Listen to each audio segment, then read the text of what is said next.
Hi, I'm Thelina. At the will reading, my grandfather's lawyer handed me a check for $29 million. My parents ripped it in half, then set it on fire, right in front of me. They screamed, "This is what you get for cutting us off." But I didn't flinch. I didn't even reach for the ashes, because what they burned wasn't what they thought, and what they never saw coming was who Grandpa left the real will with. Before we dive in, where are you listening from? Drop a comment below. This isn't just a family drama, it's what happens when you're done being silent. So, are you ready to see what they never did? I hadn't worn heels in years, but I put them on that morning, mostly so I could hear them click against the marble floor of the law office. Something about that sound gave me a sliver of strength, like I was walking into battle. Not that anyone noticed. Not my mother, who glanced right through me like I was the intern. Not my father, who barely nodded. And definitely not Romy, who leaned back in her seat, legs crossed, sunglasses perched on her head like she was waiting for the valet. Mr. Sheridan, the family lawyer, cleared his throat and gestured for everyone to sit. "We're here to fulfill the final wishes of Edwin Marin," he began, voice even. "Per his request, all immediate family members are present." I sat last. Quietly. Always the last. The conference room smelled like old leather and lemon polish. I remember that because I fixated on it, to keep my hands from shaking. Across the table, Mom was already fidgeting with her pearls. Dad's arms were folded, tight. Romy tapped her nails on the armrest, and when Mr. Sheridan opened the folder, she actually tilted her chin like she already knew she'd won.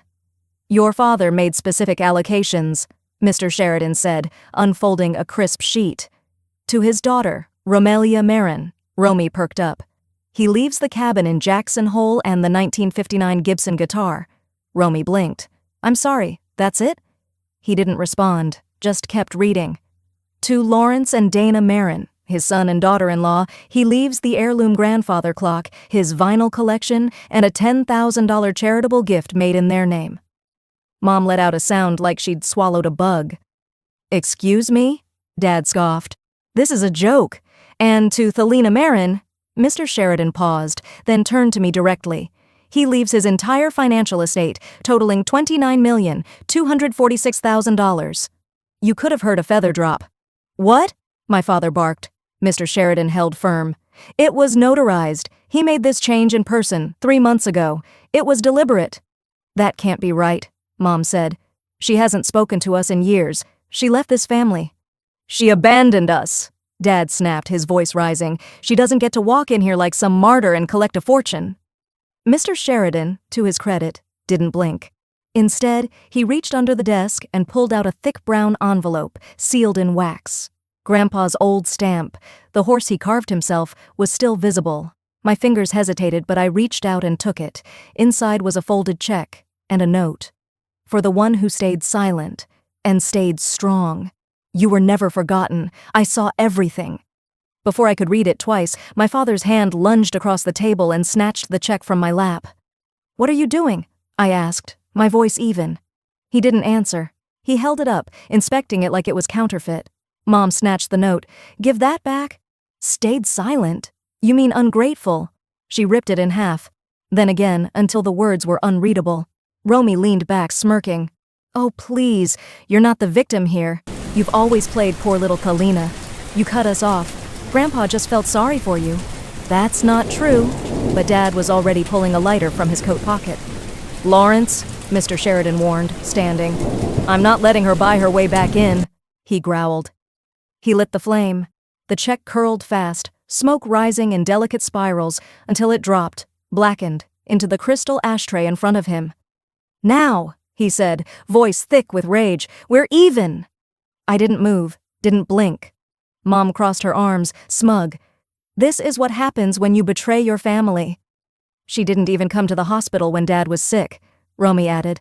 I sat there, still, watching the smoke trail up like incense at a funeral, watching the last of my grandfather's wishes disappear into ash.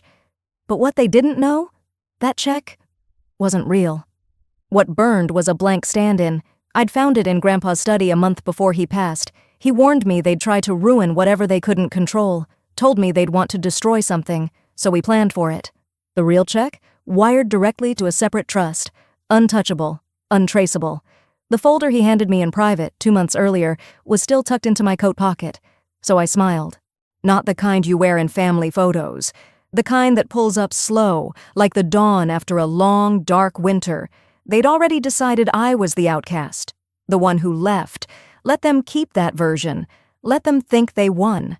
I stood slowly, pressing the now empty envelope between my hands, and I walked out. No parting words, no dramatic exit, just the tap of my heels on that marble floor, echoing louder now. Outside, the cold Midwest air hit my face, but I didn't flinch. I slid into my car, placed the charred envelope beside me, and opened the brown folder Grandpa had marked, "Only open when they burn it." Inside, on top of a new set of documents, was one handwritten line: "Let them think they won. That's where it starts." By the time I pulled into the bank's private lot, the mid-morning sun had already burned off the mist. I sat in the driver's seat for a moment, watching a leaf tumble down from an old oak outside the building. There was a strange calm about the day, too calm considering what I was about to open. Inside the bank, Mr. Adams greeted me with the same quiet dignity he'd had since the day Grandpa first introduced us. He was already waiting by the elevator. "Miss Marin," he nodded, gesturing toward the secured floor. "Everything's been arranged, as per Mr. Edwin's instructions." We didn't speak much as we rode down. I appreciated that. I wasn't in the mood for small talk. When the vault door groaned open, it wasn't the cold air or the echo that gave me chills. It was the weight of what I was about to see. Mr. Adams walked over to the numbered drawer and slid it toward me with a soft metallic sound. "Take your time. I'll be right outside," he said before stepping out. I sat on the small bench staring at the box.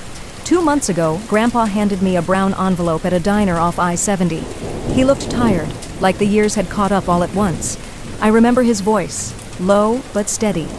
"Don't open it till after the will's been read, not a moment before. The key is the word trillium. You remember it?" I'd repeated it to myself every night since, like a prayer or maybe a shield. Now, as my fingers undid the latch, I whispered it again under my breath. Trillium. Inside the box, neatly packed, were 3 things: a folded check, a flash drive tucked in a black velvet pouch, and a file of legal documents bound with a red ribbon. The check made my breath hitch. It was real, undeniably real. $29 million, signed in that same looping script I used to trace on birthday cards. The paper was heavier than I expected, as if carrying the weight of what had been stolen from me for years. I opened the legal file next.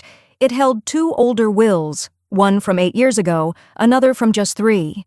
In both, Romy and my parents had been primary beneficiaries. Notes in Grandpa's handwriting filled the margins. This was Dana's suggestion, felt off. And later, Lawrence insisted again, said Thelina wouldn't know what to do with it anyway. The final pages were different, clear, decisive. Everything was mine. My chest felt tight, but not from sadness, from relief. Then came the flash drive. I waited until I was back in my car before I slid it into my laptop. The screen flickered, then Grandpa's face filled the frame, filmed in what looked like his den, surrounded by old books and that same dusty lamp I used to hide under as a kid. If you're watching this, I'm gone. I wish I could be there when they realized they didn't win. He smiled, soft but sad. "I know what they did to you. I saw more than I let on. The way they froze you out. Took your college fund, turned your room into storage while you were still in school. I knew about the lies, the way they said you were difficult just because you didn't fall in line." He paused, exhaled. "I should have stopped it sooner, but I thought maybe time would fix it. I was wrong." He leaned forward. "You were the only one who never asked for anything, but gave more than anyone. You stayed silent. You endured.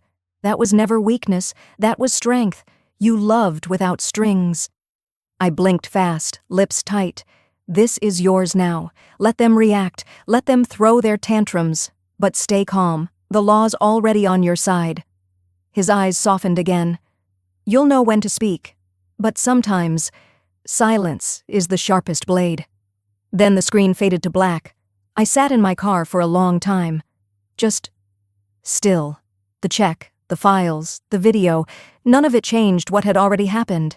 It didn't give me back birthdays spent alone. It didn't erase the night I stood in the cold watching my family's house glow with Christmas lights, knowing there wasn't a single present inside for me.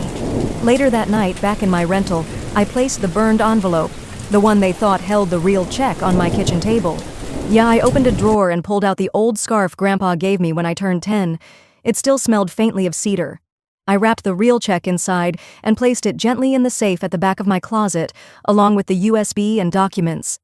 Then I sat at my small desk and opened a folder I hadn't touched in years.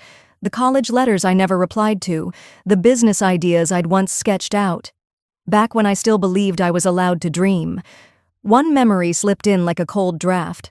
Christmas break, sophomore year. I'd come home early, hoping to surprise them. Instead, I walked into my bedroom and found it empty. Bed gone, desk gone, replaced with beanbags and art prints. Romy's voice echoed down the hall. "Isn't it cute? It's my reading nook now." I didn't argue. I packed. Quietly. But I remember sitting in the car that night, hands on the wheel, whispering to myself, just get through it. And I did. Now, holding the real folder, the one no one else knew existed, I whispered something else. I'm not that girl anymore. I backed up the video onto a private drive, printed copies of the legal documents, stored everything in a fireproof case I'd bought that very morning. Then I made tea, sat by the window, watched the world outside not change at all, and smiled anyway. They thought they'd won. They had no idea the game had just begun. I didn't expect to sleep soundly after what I'd uncovered at the bank, but the past 2 nights had passed in a kind of quiet clarity. I didn't toss or replay old arguments in my head. I didn't wonder if I was overreacting. For once, the silence in my apartment didn't feel empty. It felt earned. So when my phone buzzed at 6:13 a.m., the sound felt sharp, like it didn't belong. I reached for it, still half-wrapped in the old quilt my grandfather had given me back in college. No caller ID, just unknown. I almost let it go to voicemail, but something in my chest said, "Answer." "Hello? Thalina?" Her voice was warm.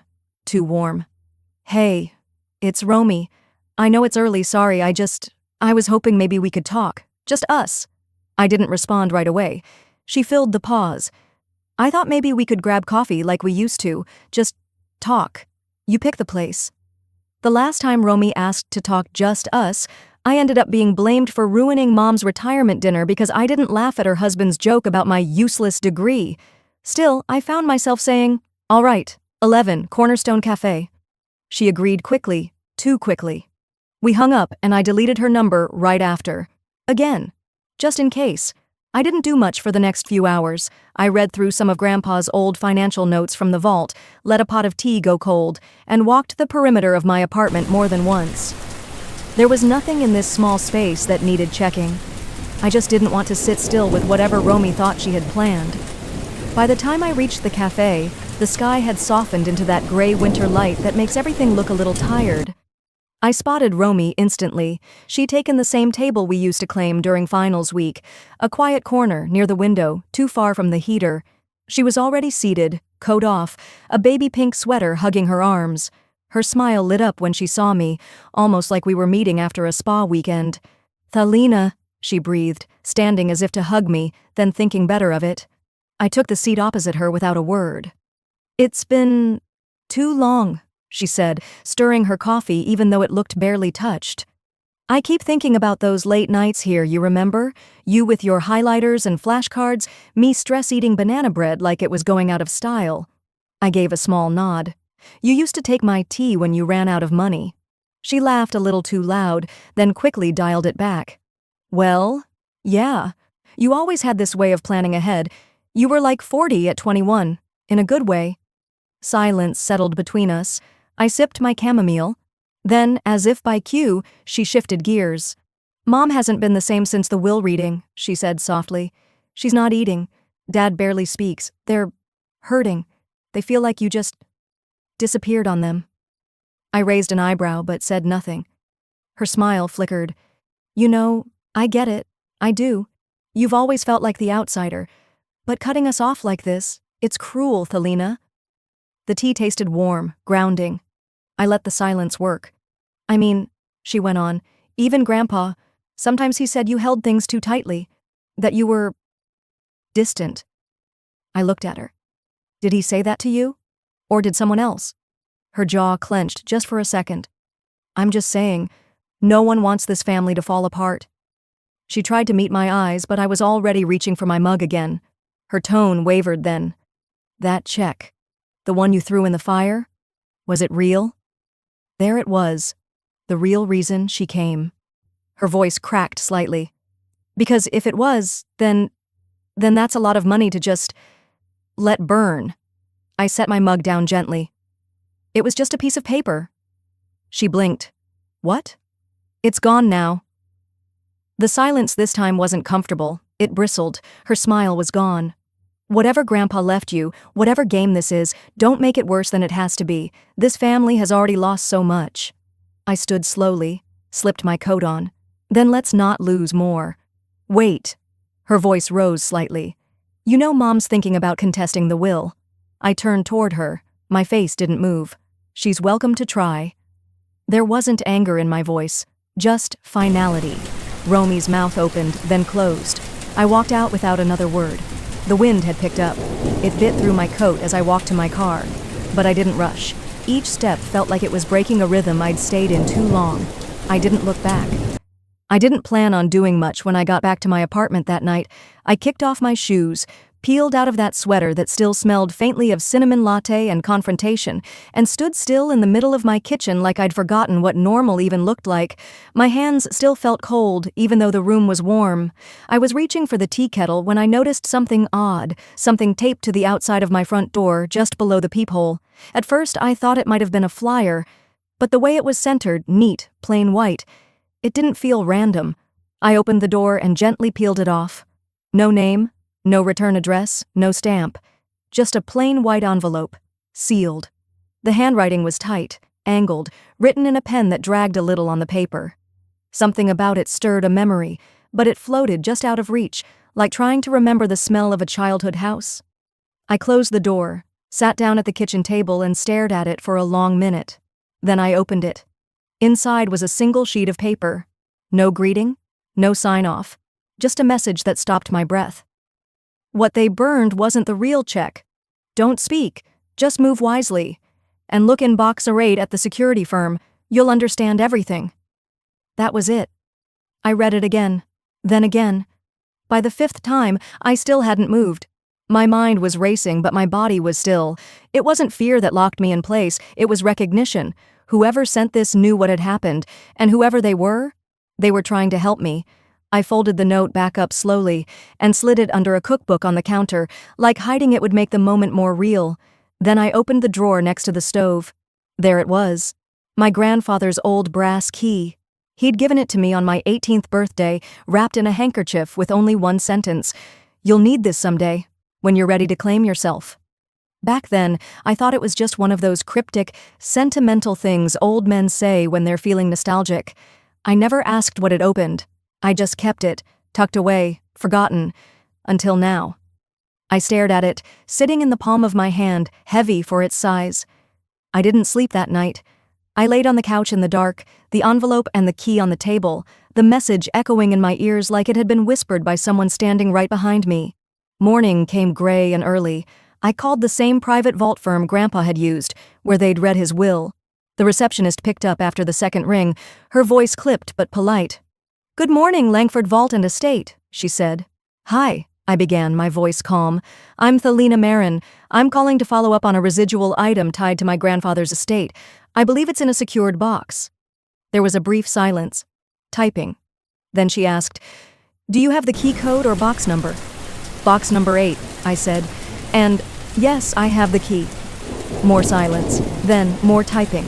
That box is listed under your name, Ms. Marin, she said. We can schedule an appointment for this afternoon. You'll need 2 forms of ID and the original key. I'll be there at 2, I replied. I spent the next few hours in silence. No calls, no music. I even let the tea go cold. My body was still functioning, washing up, getting dressed, pulling my hair into a low knot, but my mind was somewhere else entirely. At 1:30, I slipped the brass key into my coat pocket, locked the apartment, and drove in silence. The building sat tucked into a quiet street, lined with trees that had long since lost their leaves. A discreet sign out front, a buzzer at the door. When I walked in, everything smelled faintly of cedar and professionalism. The woman at the front desk greeted me with a neutral smile. Box 8, correct? I nodded, handed over my ID and the key. She examined both, then led me through a narrow hallway into a small wood-paneled room.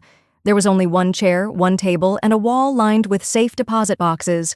She unlocked one, box 8, and stepped out, leaving me alone. I sat. Inside the box were 3 items. The first, a certified cashier's check made out to me for $29 million.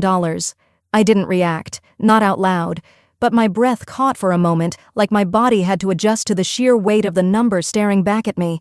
The paper felt real, the seal stamped deep, the bank's name legitimate. The second item, an envelope sealed in red wax. The words on the front, written in that unmistakable slant I'd seen only in birthday cards and family notes growing up. Read only if they burn the first one. I held it in my hands for a long time before opening it. Inside was a short note from my grandfather. If you're reading this, then they showed you who they really are. The money was never the real gift. It was knowing who to trust when the fire started. Keep your own counsel, and don't let them make you small again. There were no tears. But there was a tightness in my chest. Not pain, not sadness. Something older, deeper. Like a knot I'd been carrying for years had finally been named. I repacked the envelope, folded the check carefully, and closed the box. I told no one, not even the woman at the desk, who simply nodded as I returned the key. Driving home, I didn't turn on the radio. I let the silence stay with me. Back in my apartment, I took off my coat, placed the envelope and check in my own small safe, and stood there a long moment. My reflection in the mirror didn't look any different. But something had shifted, not outside, inside. Later that evening, just as I sat down with a bowl of soup I hadn't really wanted, a soft sound made me freeze, a rustle. Paper, maybe. I got up, walked to the front door, and opened it. There, just beneath the doormat, was a second envelope. No name, but this time, no tape, no note, just the shape of someone watching. Across the street, half shadowed, half bold. They didn't flinch when I looked their way. They wanted me to know they were there. I stood there on the marble steps of the vault office, the sun warm on my face but my chest hollow. The city moved around me, cars humming, feet tapping, but my focus narrowed to one thing, the woman across the street. She wasn't just standing, she was watching. Middle-aged, with dark auburn hair pulled into a tight knot, slacks, beige jacket, sunglasses too large for the cloudy sky. But it wasn't her face that gripped me, it was the scarf. A pale blue silk scarf with ivory trim and tiny stitched initials at the corner, MC Marjorie Carroll, my mother. That scarf had disappeared 3 years ago. She'd claimed the laundry lost it. I'd believed her. But now it hung gently around this stranger's neck like it belonged there. And she was staring at me. Not the kind of glance people throw in passing. Not casual curiosity. She tracked my every move. I adjusted the strap of my bag and looked away, pretending to check my phone. Then I turned toward King Street like I hadn't noticed her. My hand shook as I pushed through the door of the cafe on the corner. Inside, it smelled like cinnamon and burnt espresso. I didn't stop. I cut through the dining area, nodded at the teenage barista, and headed straight to the employee door in the back. "Ma'am, you can't—" "I'm just meeting someone in the alley. It's fine," I said quickly, not even turning around.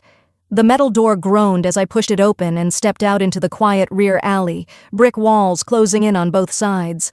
I moved fast, looping behind the bakery, then across the parking lot, doubling back toward the street 2 blocks over. When I finally reached the corner and peeked down toward the vault building, she was gone. No scarf, no beige jacket, just tourists and traffic, like she'd never been there, but she had. I knew she had. I didn't go straight home. My gut wouldn't let me. Instead, I walked. Past storefronts, past memories. My feet led me to the old library Grandpa used to take me to when I was little. It hadn't changed much. Same chipped stairs, same fading scent of paper and polish. Inside, I made my way to the back row of public-use computers. No ID required, no login needed, just time and a calm hand. I opened the browser and typed in the estate email account I'd been given during the will review. It wasn't something I checked often. Most updates were legal jargon or notifications from the trust officer. But today, something tugged at me. And there it was, a flagged message I'd never opened. Sent 3 weeks ago. From mholderacmtrust.org. Subject, do not ignore. I hesitated for a breath, then clicked. The message was brief. They're not after the money. They're after the signature that proves who the company belongs to. M attached. A scanned document. I clicked it open, hands cold now. It was a legal transfer form, signed and notarized, dated 2 weeks before Grandpa's stroke. It assigned full control of Carol Marin Holdings' voting rights, every decision-making share, to me. My name was right there, my full name, in his script. Thalina Maurice Marin. My breath caught. This wasn't just about the money. This was about power, control, legacy. I leaned back in the chair, heart pounding, not from shock, but recognition. They didn't want me poor. They wanted me powerless. I printed nothing, downloaded nothing, just closed the window, wiped the browser history, and left. Outside, the wind had picked up. I crossed the street toward my car when my phone buzzed. Unknown number. Blocked, actually. I should have ignored it, but something in me said, answer. Hello? There was a pause. Then a voice I hadn't heard since Grandpa's funeral. Calm, measured, familiar. You opened box 8, didn't you? I froze. Who is this? It's Melba, she said quietly. And if you've opened that box, you need to listen carefully. Melba, Grandpa's assistant of over 2 decades. She'd vanished from the estate paperwork right after the will was read. I'd assumed she'd been paid off or retired quietly. What do you mean, listen carefully? You think they're just cutting you out of the inheritance? She asked. It's not about that anymore. They're rewriting the records, erasing you. My mouth went dry. Why? Because if you don't exist on paper, she said, you can't own anything. You can't challenge anything. Check the land deed to the Charleston property. The original, not the copies. Then go to the Charleston Historical Archive. Use your birth name. I left something there for you months ago, just in case. Wait, Melba. But the line went dead. I stood still, clutching the phone like it might burn through my palm. They weren't just stealing, they were rewriting. They were burying me under red tape, under fake histories, under new paperwork, and no one would know unless I stopped them. I walked back to my apartment like I was underwater. I passed people, cars, dogs barking behind fences. I don't remember any of it. All I remember is locking the door behind me, tossing my keys on the counter and pulling out my laptop. I opened the browser, heart drumming hard now, and then I typed in the name I hadn't used since I was a child, Thalina Maurice Carroll. And what came up made me forget how to breathe. I didn't even remember typing it. My hands moved on instinct. Thalina Maurice Carroll. I hit enter. The screen blinked once. Then came the result. Status. Deceased. Date of death 2 weeks ago. Cause, pedestrian collision. Confirmed via dental records. I sat frozen. The chair beneath me felt miles away. The world too quiet. I wasn't just written out of the will. I was erased. From life. The young woman at the archive's reception counter clicked her pen and glanced up. Everything okay, ma'am? I swallowed hard. I think there's a mistake. She pushed her glasses up. Can I take a look? I turned the screen toward her. Her expression didn't change. Huh, she muttered. I mean, it happens. Sometimes records get mixed up, especially if someone else with your name passed away. I highly doubt there's another Thalina Maurice Carroll born in this county. She leaned closer. Well, this isn't just some mix-up. This is a certified copy. See this seal? That means it was pushed through by someone with authority. This went through the state registrar's office. My breath caught. How would something like this even happen? She hesitated. Honestly? Usually someone requests it through legal channels. Could be a hospital, an estate executor, a family. Family, of course. They faked my death, I whispered. The girl didn't react, just reached for a sticky note. You could file a correction with city records? You'll need your ID, social security number, proof of identity. It's not impossible, just a hassle. A hassle. I nodded slowly. Thanks. You've been helpful.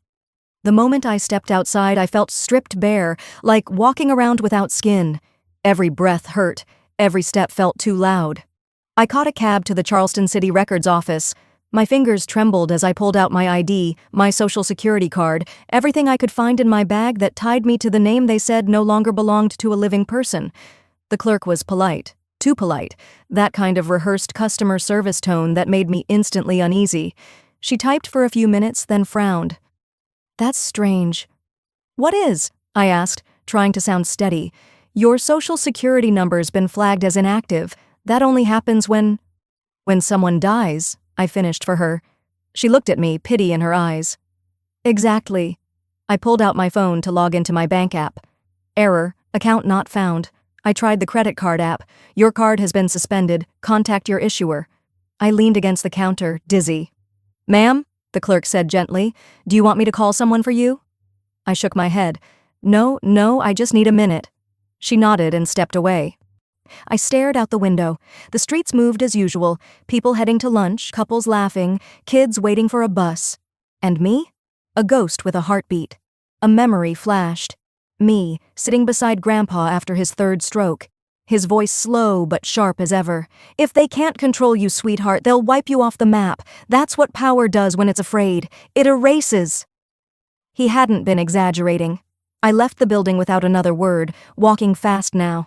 It wasn't just about being removed from the will anymore. This wasn't about money. It was about identity, legacy, existence. They hadn't just stolen my birthright, they'd killed me. On paper, at least. I didn't feel safe going home, not to my apartment, not to anywhere familiar. So I ducked into a nearby cafe, used the public Wi-Fi to search cheap motels, and booked one under a fake last name. The woman behind the front desk didn't even look up when I paid cash. The keycard barely worked, but the door finally gave with a click. Inside, I dropped my bag and sat on the edge of the bed. The walls were a sick yellow, the comforter stank of old cigarettes, and the AC rattled like it was protesting life itself. None of it mattered. I pulled out the small USB drive from box 8, the one labeled only with my initials. I didn't hesitate. The laptop buzzed quietly as it read the contents. A folder popped up, just one file. Watch me first MP4, I clicked. The video loaded slowly, then there he was. Grandpa. He was sitting in the sunroom of his old house, a red cardinal perched outside the window behind him, his eyes, though tired, locked straight into the lens. If you're seeing this, Thelina, then they've gone too far. My throat tightened. You were always the one who stood apart, not because you wanted to, because they wouldn't let you in. But the company, the trust, the legacy, it was always meant for you. He paused, breathed carefully. But I knew they'd try to take it. And when they couldn't, they'd come for you. So I moved the final piece, someplace they'd never think to look, someone they'd never suspect. His eyes narrowed. There's a man named Jasper Bell. He lives off Route 17, near the old warehouse. You'll find what you need there. The screen flickered. Then it went black. I sat still, heart pounding. They'd buried me alive. But Grandpa had planted something in the dirt.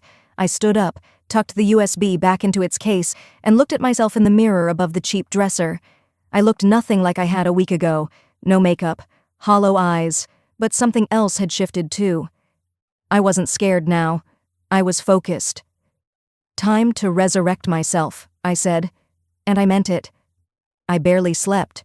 The cheap motel bed was stiff, the air conditioner rattled like it was coughing, and every half hour a semi roared past on the highway outside. But none of that is what kept me awake. It was the voice in that video. Grandpa, looking right at me like he knew this day would come. And maybe he did. Maybe he always knew they'd try to bury me, not just figuratively, but by name, on paper, in records. I left before the sun fully rose. The air was heavy with that damp coastal humidity, the kind that clings to your skin before breakfast. I drove with the windows down anyway, needing the wind, the noise, anything to keep me anchored while my thoughts chased themselves in circles. The GPS took me 40 minutes out of Charleston, past strip malls and abandoned gas stations, and deeper into pine woods and cracked roads. I passed a bait shop, a rusted-out barbecue pit, and then nothing. Just trees. Then, like a memory you didn't ask for, the old chain-link fence appeared on my right. Behind it, a few squat metal storage units sat like relics from another time. A dented sign with faded letters leaned at an angle. Carroll & Co. Emergency Holdings. I parked beside a patch of weeds and gravel. For a minute I just sat there. No movement, no sounds but the cicadas and a distant crow.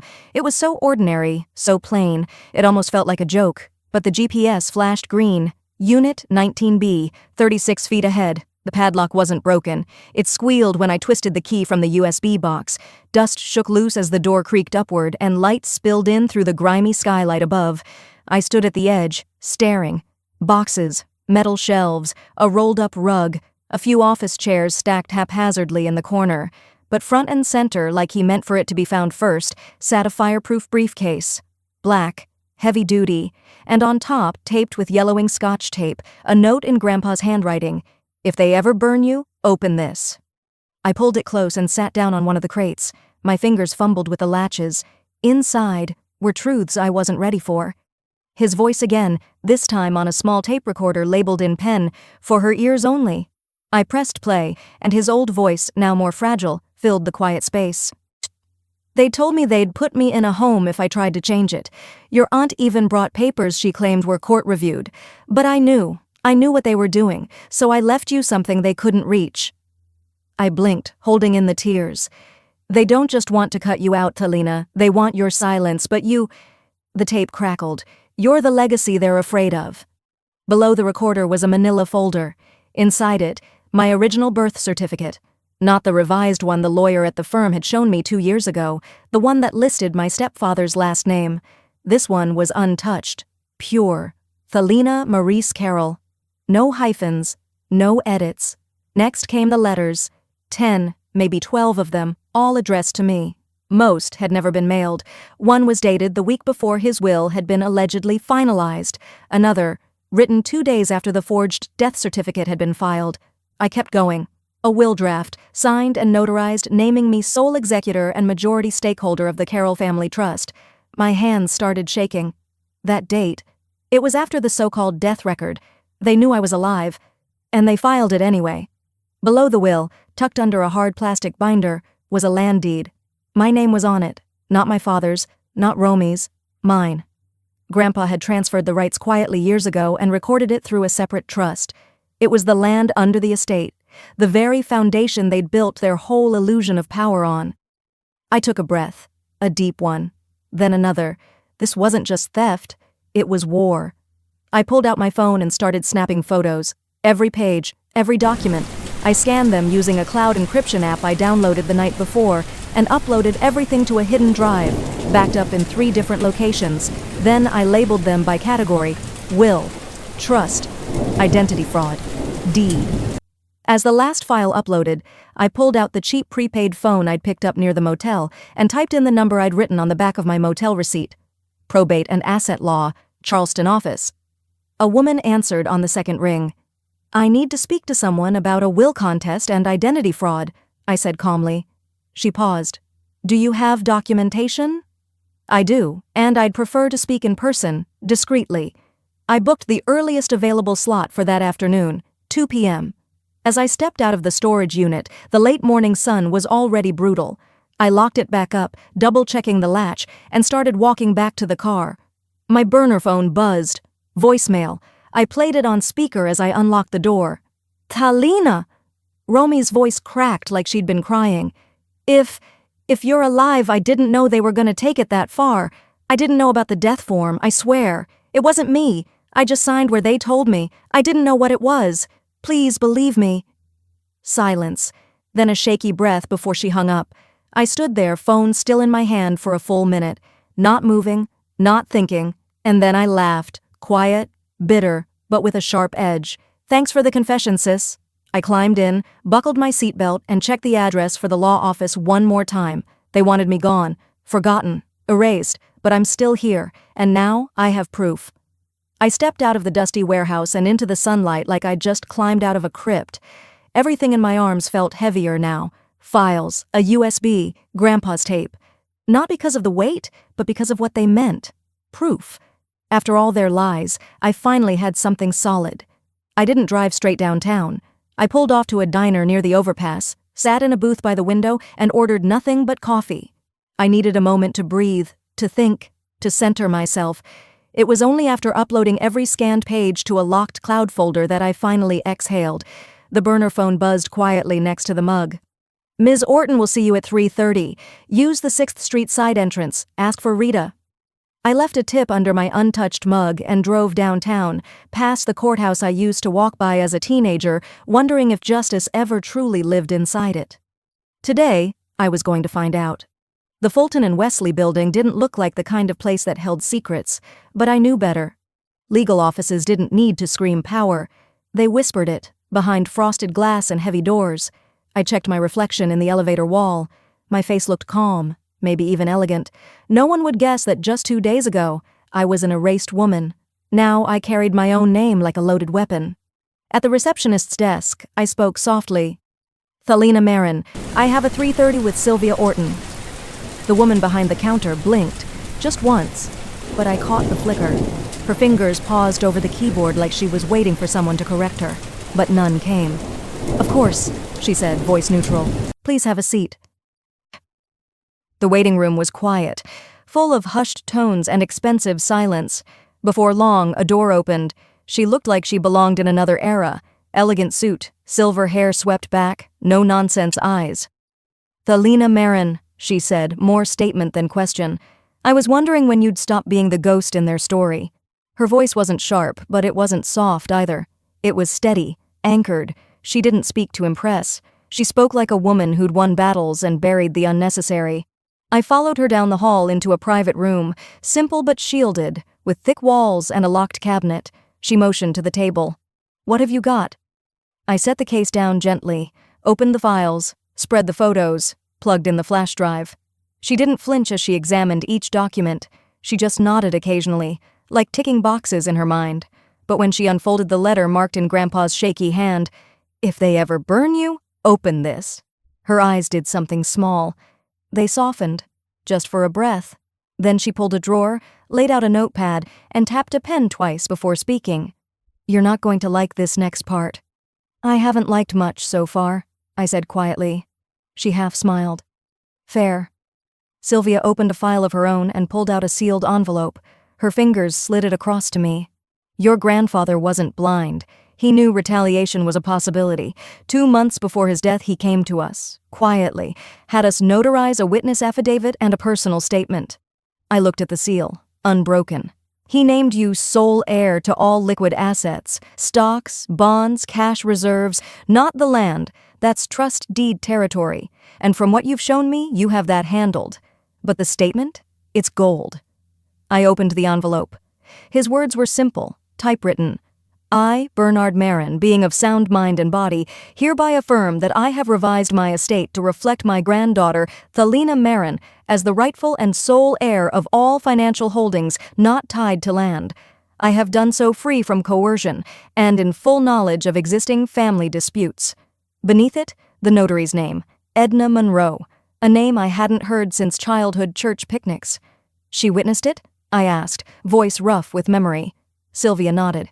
"She's retired now, lives upstate, but she gave a written affidavit, notarized in front of 2 attorneys. I stared at the document. My throat felt dry, but not from nerves. From something else. Vindication. Cold. Quiet. Clean. "So what now?" Sylvia leaned back in her chair.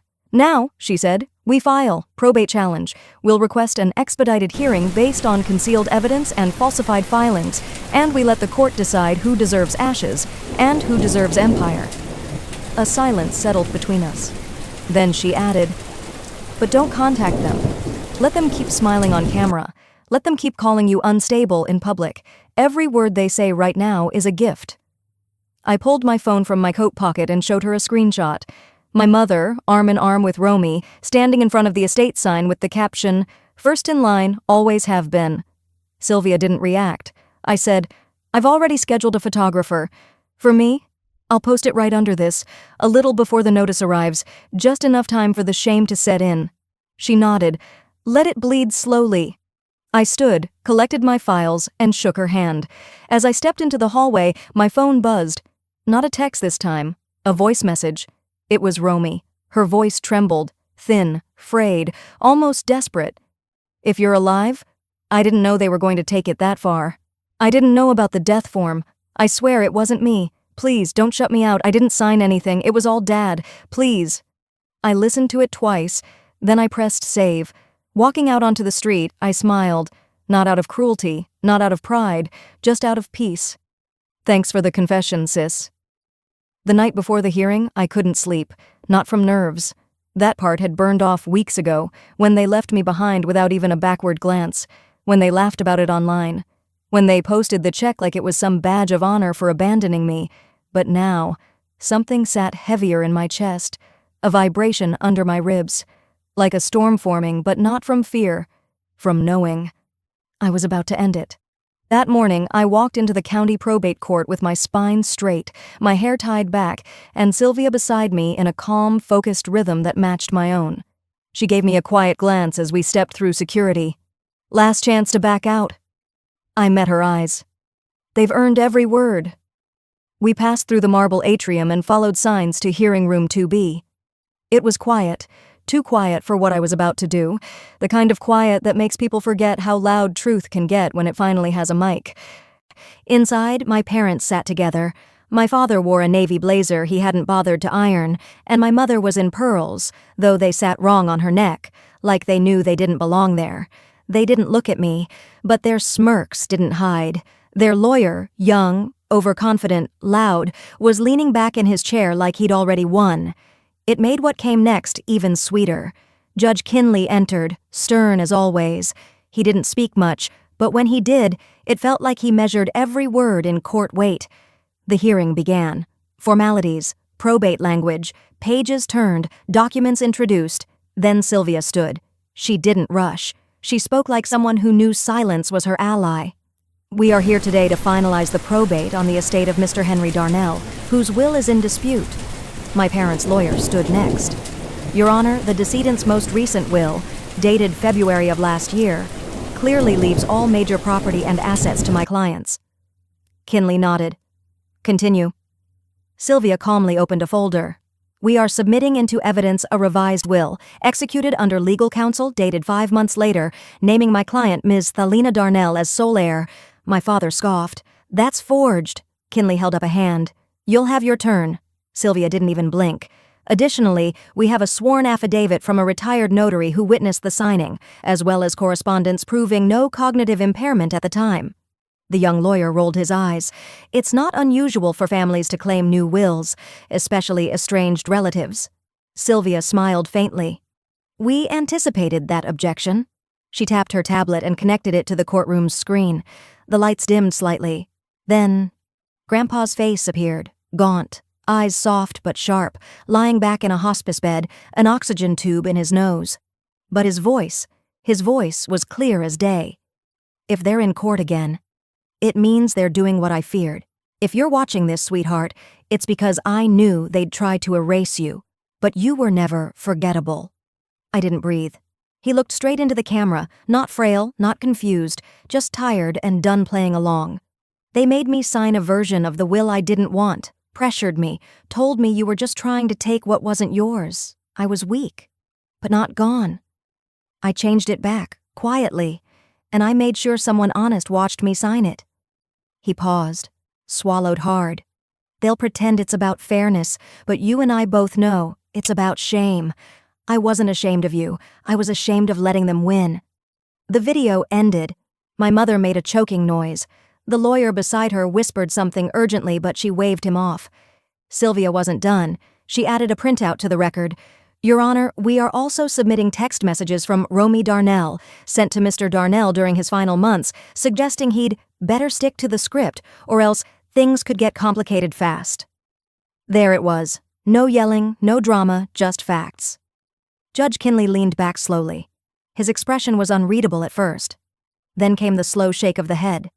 I've seen greed, he said. I've seen cruelty. But rarely have I seen both this loud and this foolish. He looked directly at my parents.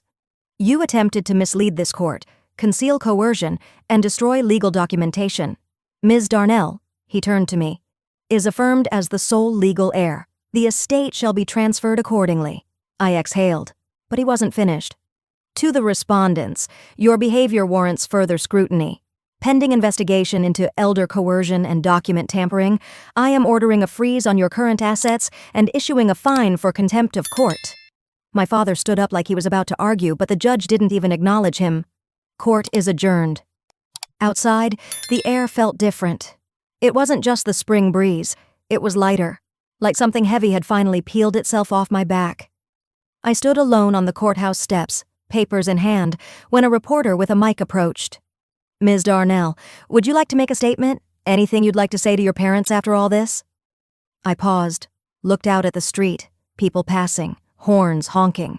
The world didn't stop for my story, but mine had just changed. I turned to the camera. They already said it all, when they set fire to the only love that ever saw me. I walked away, not in anger, but in peace.